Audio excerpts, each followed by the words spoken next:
Donc, bonjour à tous les amis, c'est Noah. Aujourd'hui je vais vous présenter mon Inter et j'ai une question à vous. Si quelqu'un n'a pas une pompe d'injection d'occasion bien sûr. Voilà la bête. C'est un IH 383 année 1972. Pour ceux qui connaissent un peu les moteurs, c'est un D155. Voilà, c'est noté là, je sais pas si vous voyez. Et puis, bien évidemment, il donne 35 chevaux sur la fiche technique, mais l'été passé, il les fait passer au bas parce qu'il me semblait déjà qu'il avait un peu un manque de pêche comparé aux autres tracteurs. Et effectivement, il me sort que 24 chevaux. Donc, est-ce que quelqu'un n'aurait pas une pompe d'injection pour ce genre de tracteur? Il semblait que cette pompe a été montée sur le 353, donc calandre en plastique encore.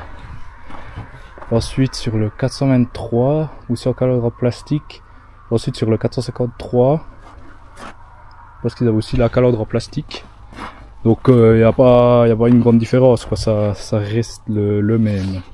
Donc comme je vous disais, ce moteur il a été monté sur plusieurs modèles. Le seul truc qui changeait c'était le régime. Je sais pas si l'un d'entre vous savait s'ils ont aussi changé, alors là ça vient vraiment technique, la butée pleine charge, donc le débit à pleine charge. Est-ce que quelqu'un le saurait? Si oui, dites-le moi.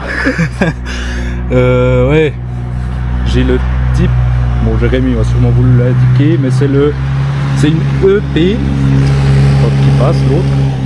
Alors je disais une EP VA3/100H 950 CR43. Alors vous voyez là, on le verra en image. 100 veut dire le diamètre du piston, donc c'est une pompe rotative à piston axiaux, un diamètre de 100 centièmes, donc non, 100 dixièmes, donc 1 cm si on veut bien, et une course de 950 dixièmes, donc 9,5 mm. Et le CR43, c'est la génération de, et puis le type de régulation. Il y avait, j'ai entendu dire sur des rétros, parce qu'on travaille avec un régime constant, la régulation n'est pas la même. Donc si vous en avez une, faudrait savoir sur quoi comme machine ça a été monté. Sur un tracteur il n'y a pas de problème, vu qu'un tracteur de cette époque là il travaillait en toute pleine plage de régime.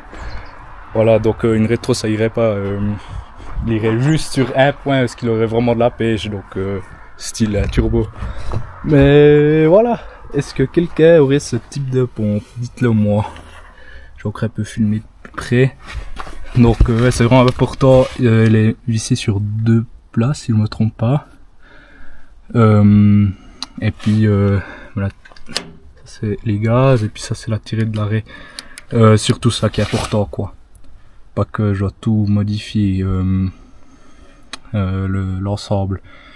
Et puis au pire, je vais l'envoyer réviser, mais je savais pas si quelqu'un aurait ce type de pompe. Voilà. C'était tout ce que j'avais à dire. Et puis pour ceux qui voulaient savoir comment j'ai monté le distributeur, en fait ici on sort du filtre. Il y avait la conduite, elle était déjà. C'était la conduite d'origine, j'ai juste refait une nouvelle pour pas devoir modifier, manipuler celle qui était déjà d'origine. Je l'ai mis de côté au cas où. Alors j'ai tout simplement refait, mais ici, au lieu qu'elle rentre là-dedans, elle repart dans le distributeur et c'est tout simple.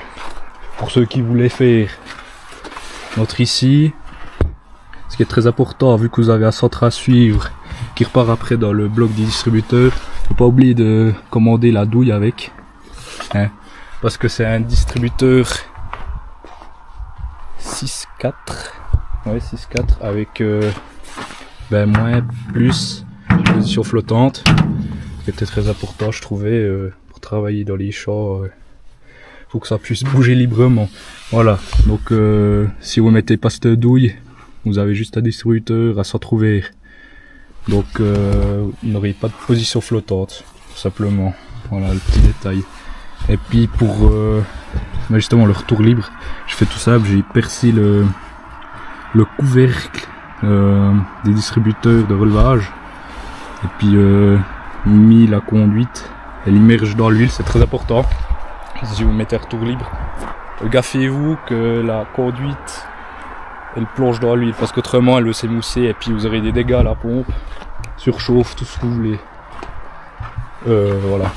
Puis là ici j'ai tout simplement mis un T vers ce retour libre. Et puis ici une prise mâle pour une machine en débit continu, voilà. C'était tout ce que j'avais à dire. Et puis ici encore une prise 3 poules directement pris à la batterie. Donc j'ai la tension non-stop qui attend là. Voilà tout ce que j'avais à dire. Et puis l'année passée, j'ai trouvé ce jeu de roue basé sur un Deutz Agro Extra. Je sais pas si vous voyez à quoi ça ressemble. J'ai mesuré les dimensions. J'ai dit au vendeur, mais il voulait. Il m'a dit hop, j'ai pris. Puis voilà. Donc c'était vraiment dans un sale état. C'était des pneus industriels. Donc pour le chantier, alors un profil vraiment on voit pas tous les jours. Alors c'était la galère de les enlever parce qu'ils ont traîné je sais pas combien d'années dehors, puis c'était tout dur. Du coup j'ai dû meuler le flanc pour que j'arrive à le démonter. Après je les ai envoyés sablés puis thermolaqués.